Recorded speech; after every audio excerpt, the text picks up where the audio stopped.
ওযু ছাড়া ইস্তেগফার ও দুরূদ পড়া যাবে কিনা, ওযু ছাড়া ইস্তেগফার এবং দুরূদ পড়া যাবে কিনা। এর প্রশ্ন উত্তর হলো, আল্লাহ রাব্বুল আলামিন যে বিষয়গুলো মানুষের জন্য সবচাইতে আবশ্যক, যেটা ছাড়া মানুষ তার ঈমানকে ধরে রাখা, আল্লাহর সাথে কানেকশনকে ধরে রাখা কঠিন, সে বিষয়গুলোকে আল্লাহ তাআলা সহজ করে দিয়েছেন। এর মধ্যে একটা হলো ইস্তেগফার এবং যেকোনো তাসবিহ এবং দোয়া।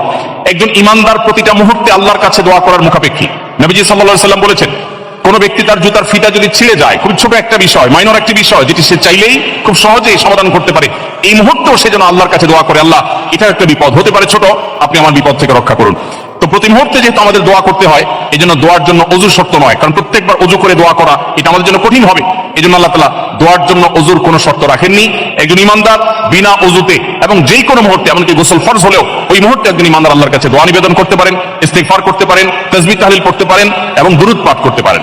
অতএব আমরা যে কোনো মুহূর্তে এই আমলগুলো করতে পারি, বিশেষ করে যখন আমরা পবিত্র জায়গায় থাকবো, শারীরিকভাবে অপবিত্র হলেও এই আমলগুলো করা যাবে।